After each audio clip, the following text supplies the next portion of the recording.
I'm glad you could join us as we explore the path to enlightenment together.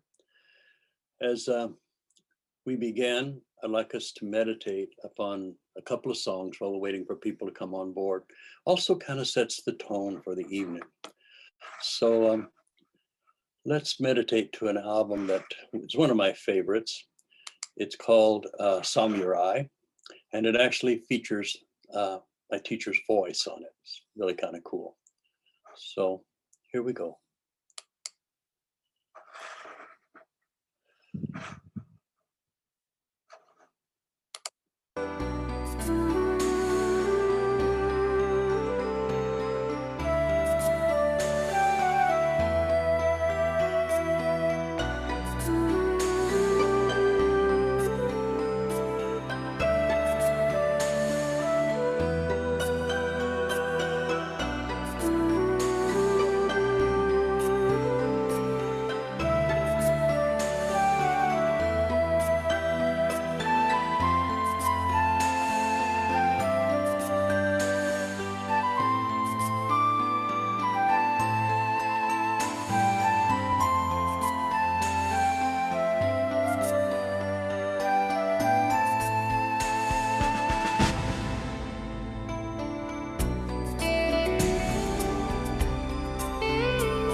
The lightning and the thunder of life are clamorous.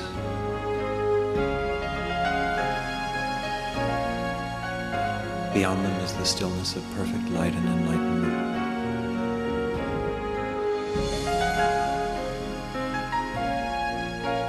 exist for a transient moment, and then we dissolve again into the clear light of reality. The Dharmakaya, the endless cycle of perfection and light as it manifests itself.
What you focus on, you will become. So always focus on that which is the highest, brightest, and happiest, and most noble of all things, enlightenment.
Let's take a breath.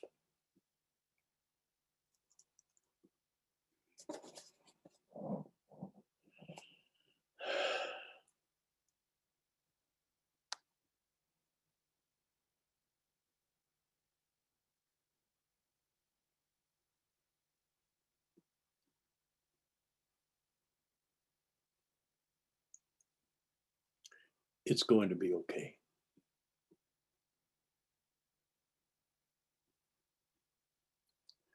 Things have a way of working out, especially working out in a good way when you follow the path of higher intentionality.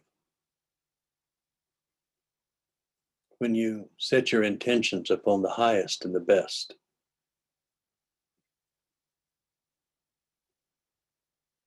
When you really try to see enlightenment, not just in a teacher, but in yourself.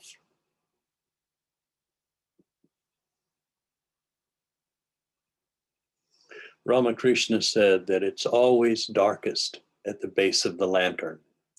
And in the old days, those oil lanterns, none of you probably have done this, but when I was a kid, I visited my aunt Hazel and Uncle Clyde.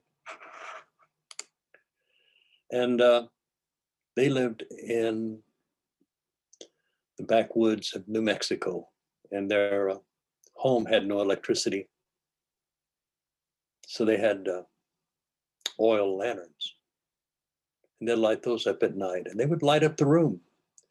But the darkest place in the lantern was at the base of the lantern, because the light couldn't get down there. It would have to reflect back, and it just was the darkest place in the room. When you're looking for enlightenment, we're always looking for it in other people. But don't you see it in yourself?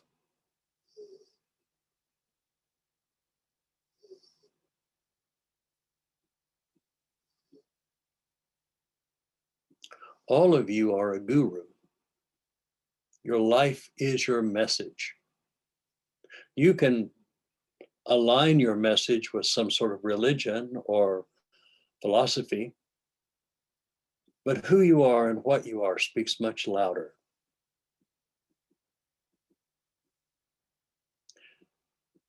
And if you focus on the enlightenment and accept that enlightenment is part of you, that it's not separate from you, that it's not unattainable. When you try to see enlightenment in everything and in everyone,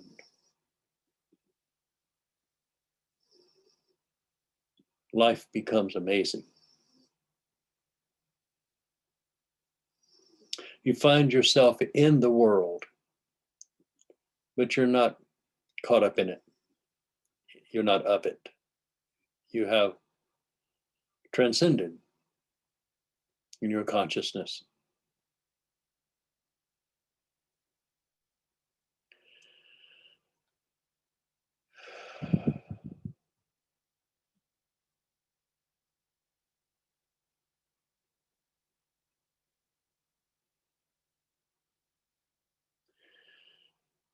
We are born into duality. And duality is a dream. There really is just the divine manifesting in a dream. And in order for that dream to really be dreamt in a most amazing way, the divine has created trillions of dreamers out of itself. Everyone that's ever existed has been God dreaming God. Every creature is God dreaming God as that creature. Every planet, every solar system, every universe is God consciousness manifesting in a creation that is experienced and admired by itself through each one of us. If you've ever had a oneness experience, then you go into, it's like an epiphany. You have this experience that's, wow. In the oneness experience, you realize that you are one with everything, that there's nothing separate from you in spirit. When I drop into the physicality, of course, there's separation down here. That's the dream. But when you get up into the higher consciousness, when you move up into the crown, sorry, when you move up into the crown, there's multiplicity, but it's unity. Everything is together. There's love.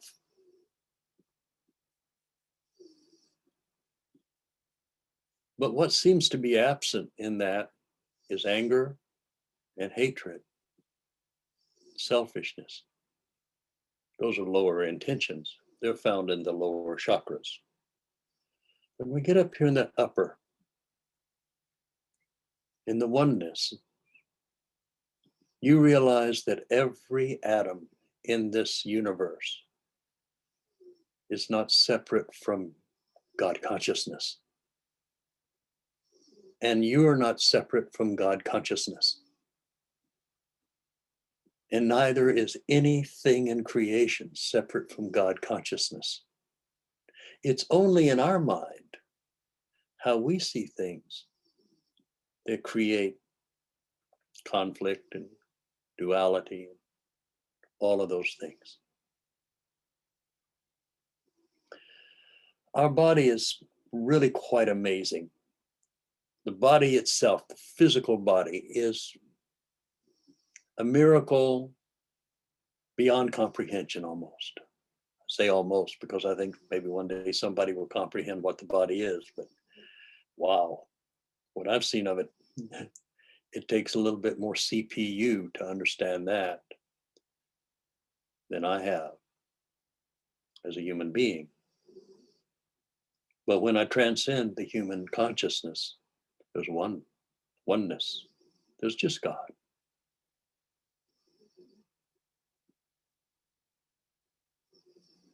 There's only one power. How can there be two? There's just God.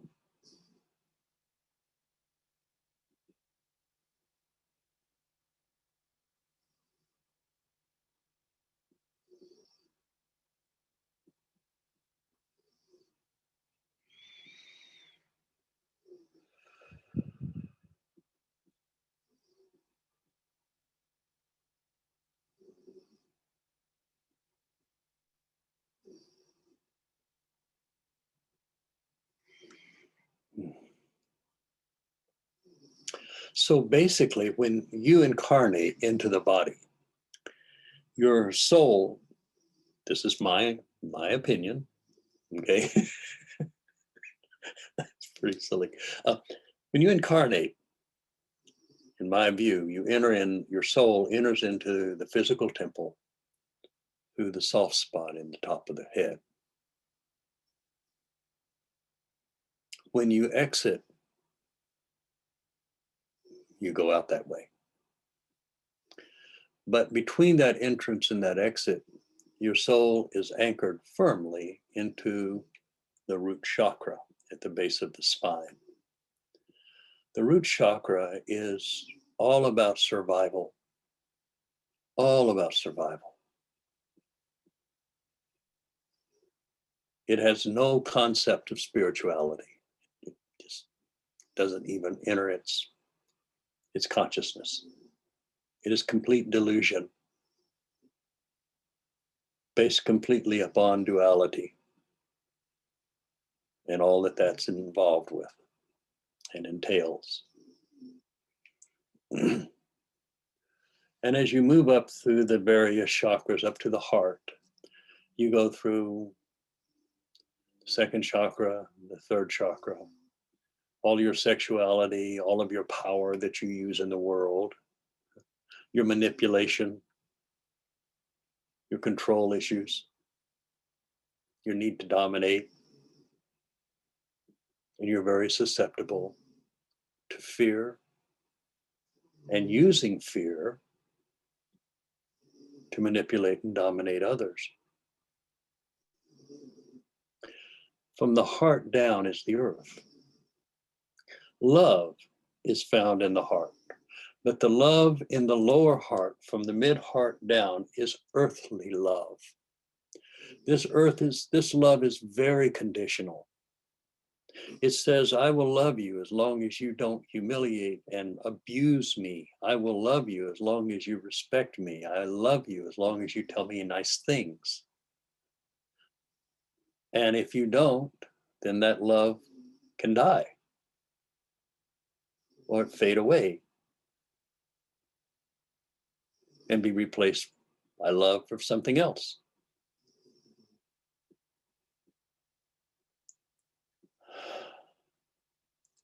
Human love. The heart is the center. 3 chakras below, 3 chakras above. But your whole life, you have been aware of the heart and below. Every once in a while, you may have had a little spiritual awakening in which you became aware of these upper chakras. But the chakras above the mid-heart, chakras from here up, are the manifestation of spirit non-physically.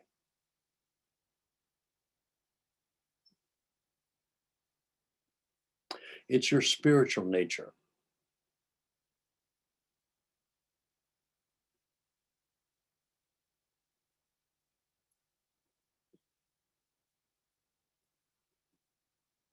So when you begin your spiritual search,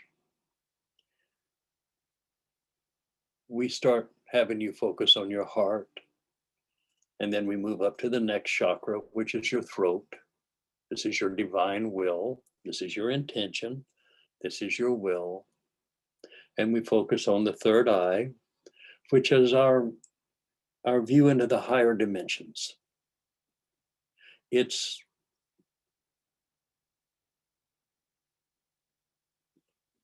places where you find gods and goddesses, different variations of consciousness.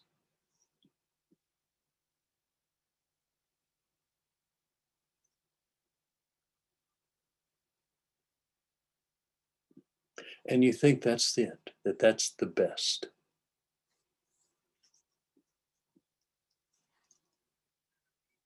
And you can get trapped there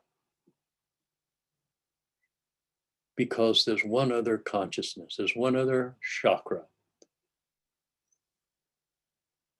that is above the third eye, that is beyond higher planes of existence, that's beyond gods and goddesses and ascended masters, that it's above avatars, or actually it's kind of where the avatars live. But it's the crown. If you've got a big batch of hair, you might not be able to do this. But you advantaged like I am, follicle and disadvantaged, you can rub your hands together, you get a little bit of heat, static electricity or whatever you want to call it. And then you put your hand right just about there. And if you move it in a circle, you'll feel the energy of the crown chakra coming up and hitting the palm of your hand. The crown chakra is not attached to the body.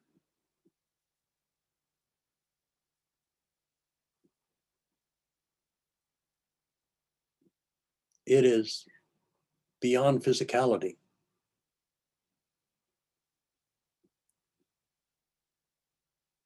It is beyond words.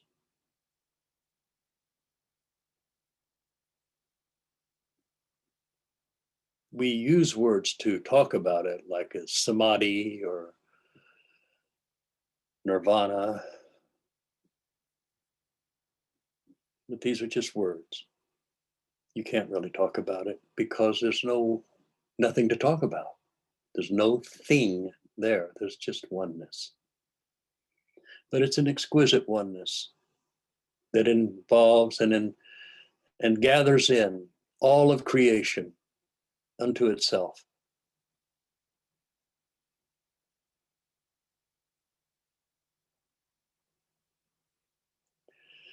There's some interesting things going on from the heart to the crown. The first interesting thing that I have found for me to be the greatest discovery of this lifetime was the discovery of the void. And the void is located exactly halfway from the center of your heart to the center of your throat chakra. Right in the middle of that, right where that little notch is nothing. You touch it, you feel nothing, you see nothing. There are no colors, there are no energies. It's a void. It has no time, it has no space. You touch it physically, you feel skin and bone. But if you touch it with intent, whatever is bothering you, whatever is causing you upset, just hold it there with your intention and your spiritual will. You hold it right there. And it dissolves. As it comes in contact with the void, there is nothing for it to stick to.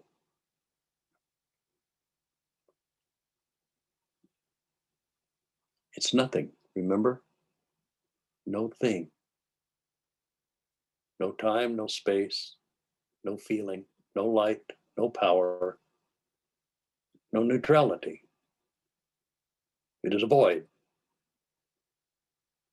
So any fearful thing, any psychic attack, any occult attack, any demonic attack, any poltergeist, take them and they go away. They go into the void. All of those things I described are found in duality, mostly in the lower chakras of fear and anger and hatred, loss and grief, and all kinds of weird things that humans feel. But when you move up into the divine part of your nature, you transcend.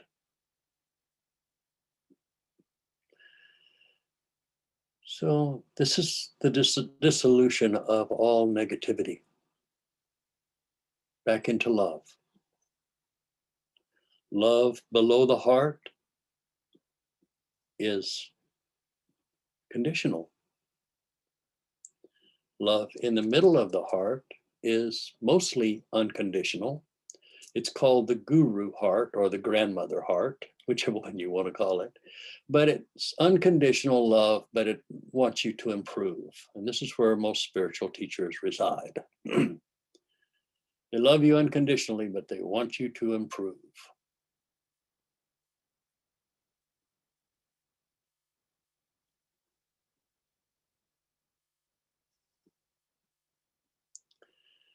But if you move up a little higher to complete unconditional love, you find the void.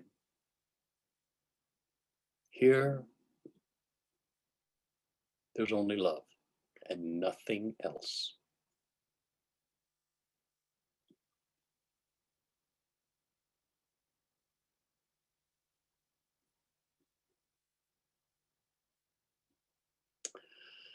So that's quite a discovery.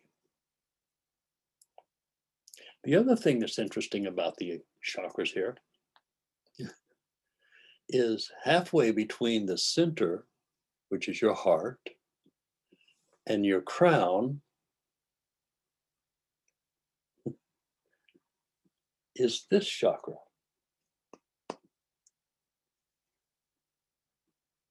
And this is visualization chakra.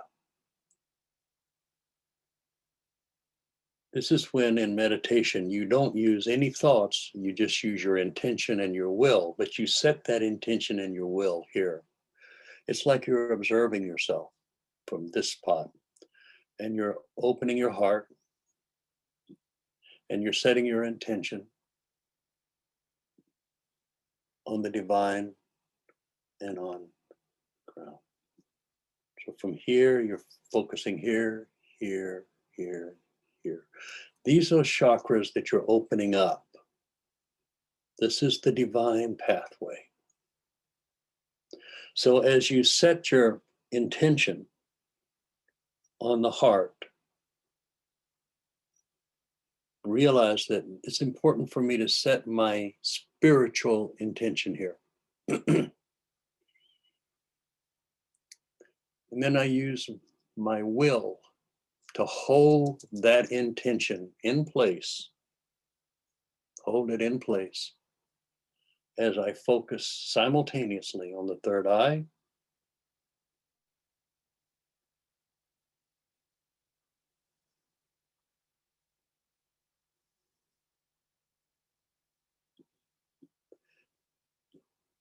and then I focus on my heart, set my intention, and I focus on the crown.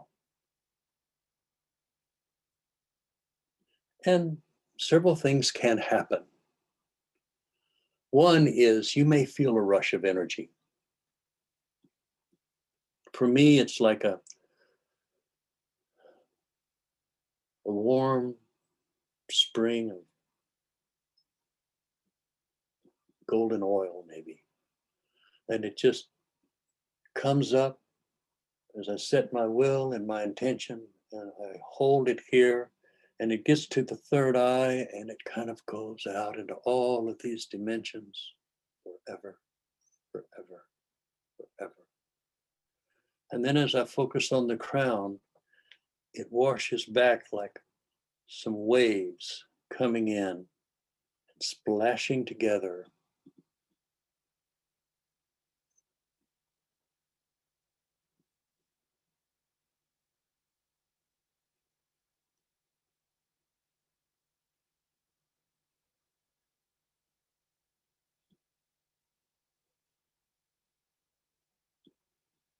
And you become aware of the crown,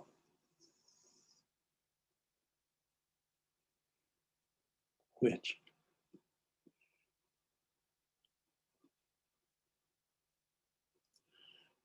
and then this energy comes down and you allow it to settle within your heart. It finds a nice nesting place in the high heart, right here where the guru heart is. But, like I said, you're still attached to the root chakra, so your consciousness is going to be coming down into the various chakras. You have to live and work in the world. You go into samadhi, and then you come down, you have to do your laundry. You have to walk the dog, pay your bills, exercise, take care of the body. There's a lot to do here while we're here. We're just here for a short time. A month or two, I'm going to be 75. Let me tell you, it's been a quick life. Wow. As I look back on it, what an adventure, though. My goodness.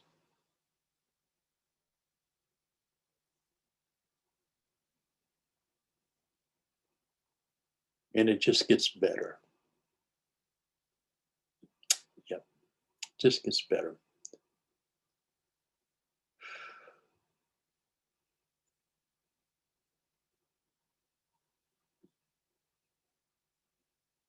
So when we practice this meditation,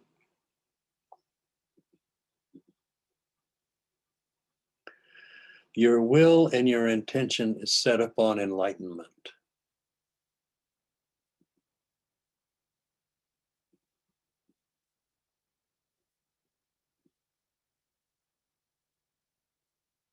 And as you push away or dissolve into the void, anything that gets in the way of that, any thoughts, any emotions, any plans, any realizations that come from your third eye, just everything in here, because we're focused on the crown, right?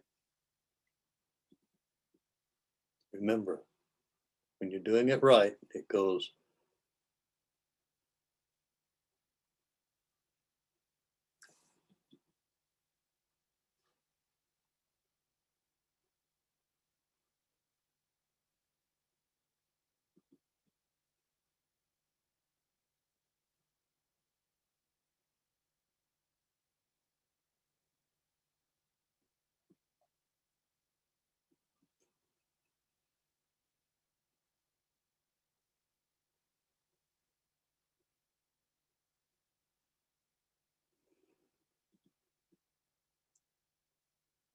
Hmm.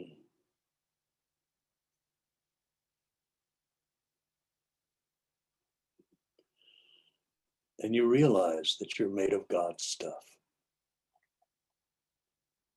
that you've always been part of God. You've never been separate. It's impossible. Only in your mind can you be separate, inside your own thoughts.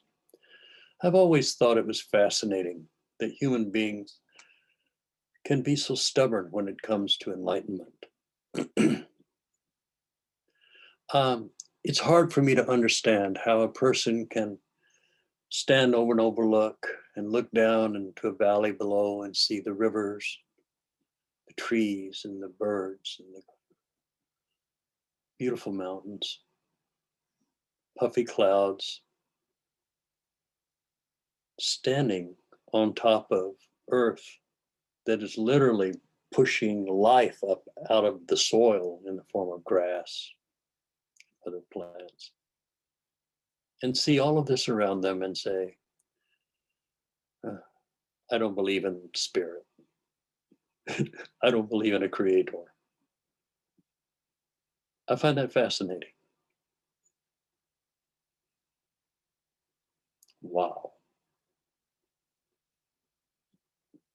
But as we look at these bullheaded individuals, and we can maybe make a little fun of them,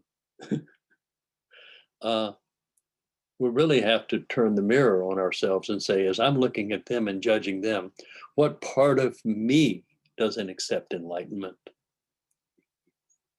What part of me believes that enlightenment is out there and I can't be part of it? That I'm separate from it?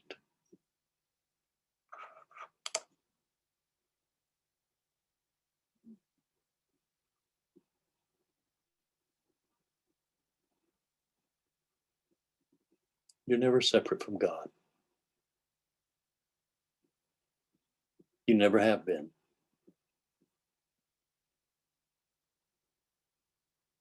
Neither has anyone else.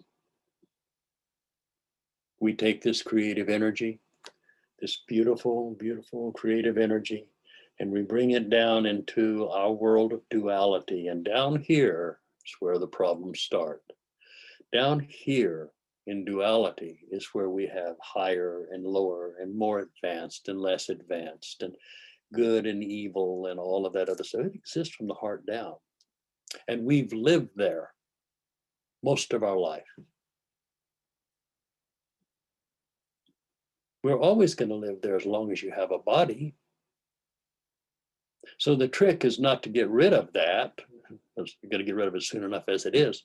But the thing is to learn how to see God in this body, to see God here, inside of you, recognizing the transitory nature of life and seeing the beauty of that transitory nature, to realize that everything comes and goes. Everything born, everything has a beginning, a middle, and an end. And then it recycles.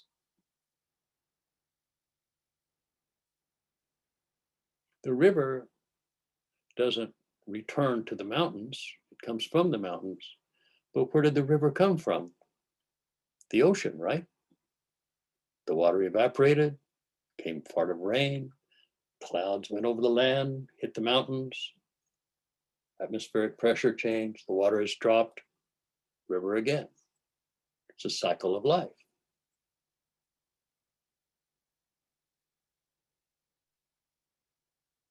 It's kind of silly to think you're going to make the river run backwards, but when you recognize the beauty of the cycle and how really it's just one process.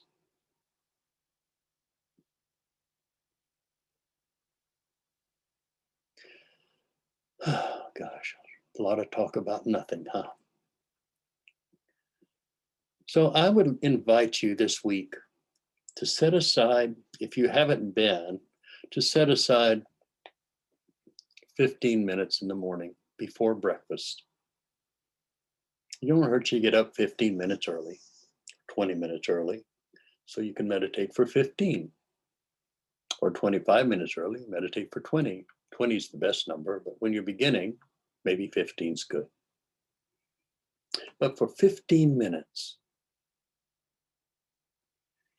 breathe, become aware of your heart, your spiritual intention, your third eye, your crown, and your point of view.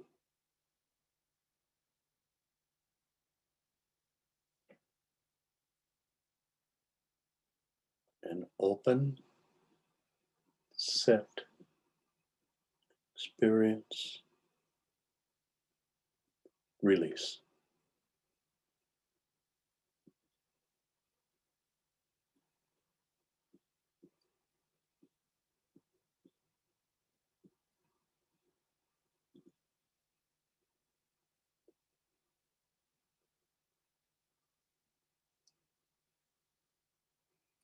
So give it a try. I don't think it's not going to harm you. If it doesn't work for you, if you find that this just doesn't work for you, then gosh, there are lots of paths up this mountain. This is just one. So good luck as you explore enlightenment, as you explore your part in your experience of your own enlightenment, and how when you start letting go of the egoic constructs that are found from your heart down and start loosening up and letting go of your egoic constructs of how you think it should be spiritually, religiously, philosophically, any of these ways, you have to just let go of all of them. This is beyond all of that.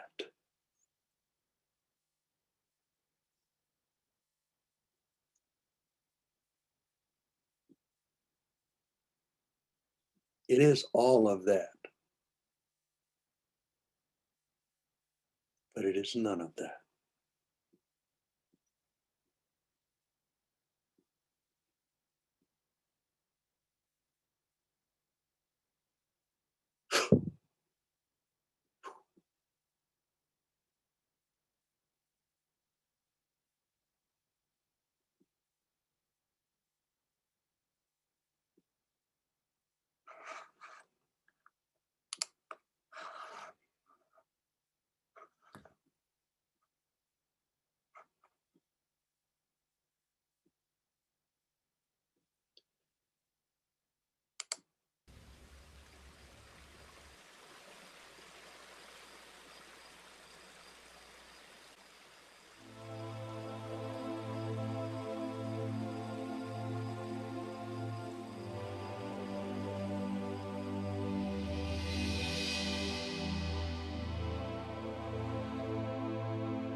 On the other side of this life, there's enlightenment. It stretches on forever, past thousands and millions of stars and suns, into eternity.